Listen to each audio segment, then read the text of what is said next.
नमस्कार दोस्तों, मैं विनय दुबे मुंबई से। देश को भाजपा मुक्त भारत की शुरुआत होने की ढेर सारी शुभकामनाएं मैं देना चाहूंगा।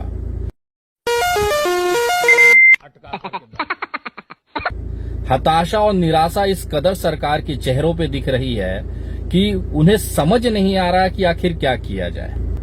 जिस तरह से एक मंत्री का लड़का एक 75 साल के बुजुर्ग के ऊपर गाड़ी चढ़ा देता है, ये कहीं न कहीं उनकी हताशा और निराशा को दिखाता है कि भारतीय जनता पार्टी अब इस कदर नीचे गिर चुकी है कि अब उनके पास बताने के लिए, दिखाने के लिए कुछ बचा नहीं है। और यही शुरुआत है भाजपा के पतन की। जिस तरह से मोदी जी अमेरिका जाकर अपनी बेइज्जती करवा चुके हैं, पहले तो सिर्फ देश के अंदर ही इनकी बेइज्जती और गालियां दी जाती थी मोदी जी को, अब तो विश्व लेवल पर इनका घंटा बज रहा है। ये कहीं न कहीं ये भारतीय जनता पार्टी में जो केवल मोदी और अमित शाह की पॉलिसी का असर है, 20-20 साल पुराने जो कार्यकर्ता रहे हैं, जो कट्टर भाजपाई रहे हैं, कैडर रहा है, उनको बगल में बिठा के कांग्रेस से, दूसरे पार्टियों से आयात किए हुए लोगों को विधायक बना दिया जाता है, सांसद बना जाता है, सीधा राज्यसभा, सीधा विधान परिषद सदस्य बना दिया जाता है। जतिन प्रसाद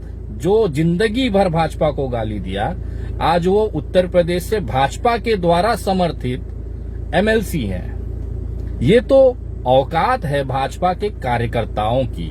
वो केवल दरी और कुर्सी लगाने के लिए ही है। जो कट्टर कैडर है ना, वो केवल कुर्सियां लगाएगा। तो ये गरमाने देसी गरमाने आंडे गरम गरम आंडे गरम गरम आंडे गरम गरम आंडे गरम गरम आंडे गरम गरम आंडे गरम गरम आंडे गरम गरम आंडे गरम गरम आंडे गरम गरम आंडे गरम। तुम लोगों की औकात यही है। तुम्हारे जो अधिकतर भाजपा के जो अधिकतर नेता हैं, वो आयात किए हुए हैं। आयात इसके लिए करना पड़ता है कि इनकी औकात नहीं होती है कि अपने आप को उस कदर बनाए कि ये पद और ये गरिमा इनको मिल सके। तो कहीं न कहीं ये हताशा है। अभी ताजा ताजा बंगाल के चुनाव में, उपचुनाव हुए, उसमें मोदी जी इतने बुरी तरह से हारे, 50,000 से ज्यादा वोटों से हारे, वो भी एक औरत से।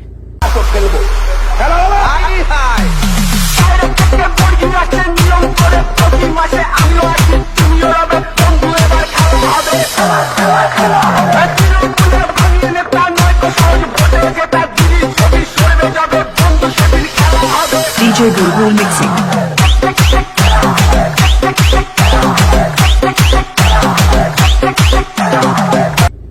पूरी भारतीय जनता पार्टी ने ताकत झोंक दी बंगाल के चुनाव में कि एक औरत, साधारण सी औरत, ममता बनर्जी को हराने के लिए क्या नहीं किया ये लोगों ने।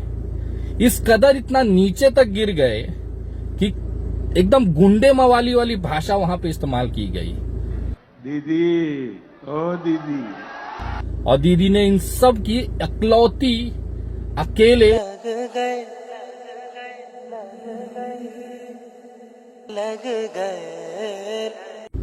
औकात तो इतनी नीचे गिर चुकी है कि सड़क पे खड़ा हुआ एक साधारण सा कार्यकर्ता योगी जी को, भाजपा का ही पदाधिकारी योगी जी की पोल खोले पड़ा है।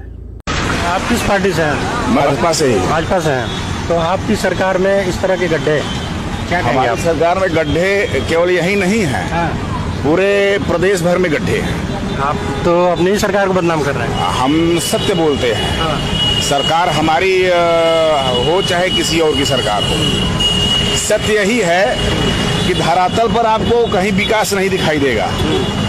जो बड़ा बड़ा बैनर लगा है स्मार्ट सिटी वाराणसी, उसका क्या है? आज हमारे पास अभी लेटर हमारा घर पे अभी मैं मंगवाता हूँ। मैंने माननीय मुख्यमंत्री जी को यही पत्र लिखा है और अभी फेसबुक पर भी मैंने अपने डाला है कि जितना भी विकास आप मीडिया के माध्यम से, विज्ञापन के माध्यम से दिखा रहे हैं, उसका 10वां हिस्सा भी धरातल पर उतरा होता तो आज हम लोगों की ये दुर्दशा नहीं होती।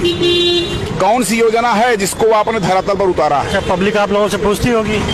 पब्लिक हम लोगों को लतियाने के लिए खोज रही है। आप तो जमीनी नेता है। कह तो रहा है, पब्लिक हम लोगों को लतियाने के लिए खोज रही है। ये शर्मिंदगी है उन लोगों के अंदर, और ये चले हैं देश में सत्ता स्थापित करने।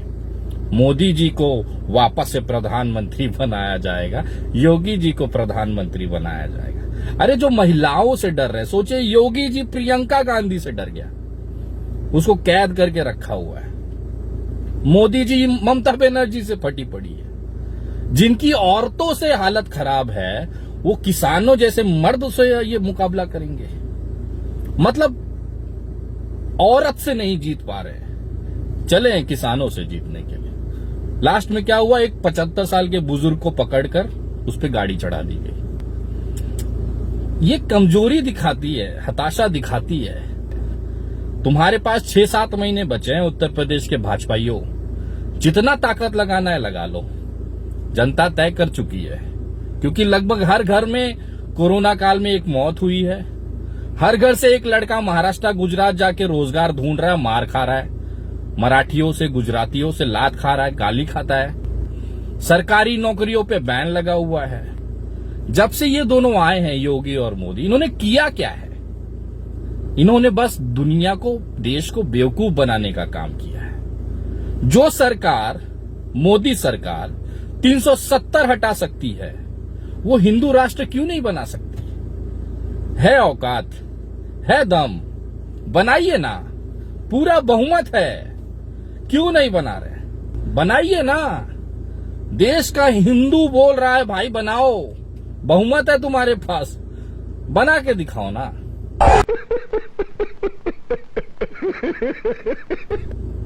ये ना आरएसएस के संविधान से नहीं चलता देश, ये बाबा साहेब आम्बेडकर के द्वारा बनाए हुए संविधान से चलता है। और उसमें बहुत स्पष्ट लिखा है कि इस देश में रहने वाले हर नागरिक का ये देश है। कोई भोसड़ी वाला, कोई भड़वा किसी दूसरे नागरिक का अपमान नहीं कर सकता। ये देश समानता का अधिकार देता है, जाति, वर्ण और रंग भेदभाव से ऊपर उठकर। और पूरे विश्व में इकलौता लोकतंत्र ऐसा है जहां पे ये नियम लागू है। और तुम्हारे बाप ने अगर एक माँ से, तुम्हारे एक बाप से अगर तुमने जन्म लिया होगा, एक माँ का दूध पिया होगा, करके दिखा दो। खुला ओपन चैलेंज है, 2024 तक का समय है ना, कर लो और दिखा दो देश को। है औकात? गजब बेइज्जती है।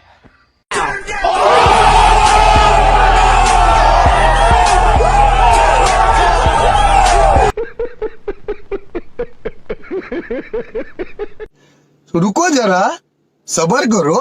एक झुंड बनाकर एक 4.5 फुट के पत्रकार से जय श्री राम नहीं बुलवा पाए। नहीं जम रहे में नहीं जम रहे में फिर जय श्री राम बोल दे। या तो इससे बाहर जाओ देश से, नहीं तो रहना होगा तो बोलना पड़ेगा। यहाँ पे रहना होगा तो बोलना पड़ेगा। बोल दे के बाद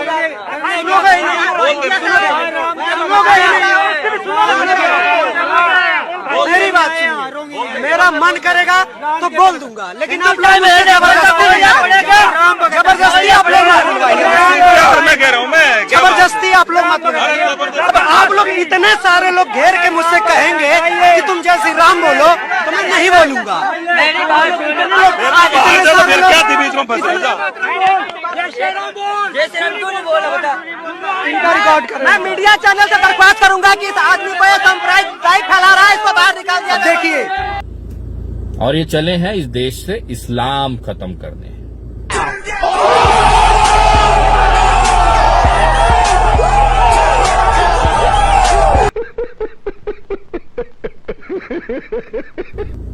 साढ़े 4 फुट का एक लौता सिंगल आदमी था और उसके आसपास सैकड़ों की भीड़ थी। वो बंदे से जय श्री राम नहीं बुलवा पाए। ये लड़ेंगे सेक्युलर देश से, ये लड़ेंगे देश के लोकतंत्र से, ये लड़ेंगे संविधान से। इतना नल्ला जिसका मंत्री की औकात नहीं है, उसका बेटा एक 75 साल के बुजुर्ग पे गाड़ी चढ़ा दे, वो लड़ने और काटने की बात करे तो बहुत हास्यास्पद लगता है। मेरी भाषा में कहें तो थू है तुम्हारे मुंह पर। इतना कमजोर भाजपाई, हाय रे मेरे देश। भैया जी आप तो इतिहास के पन्नों में लिखा जाएगा, एकदम नल्ले और गर्दुल्ले, चुसल्ले भाजपाई कार्यकर्ता हुआ करते थे। डूब मरो रे कहीं जाकर, शर्म आती हो तो, चुल्लू भर पानी में। वो अयोध्या के बाबा के जैसे नाक डुबाकर चुल्लू भर पानी में। जय हिंद, जय महाराष्ट्र।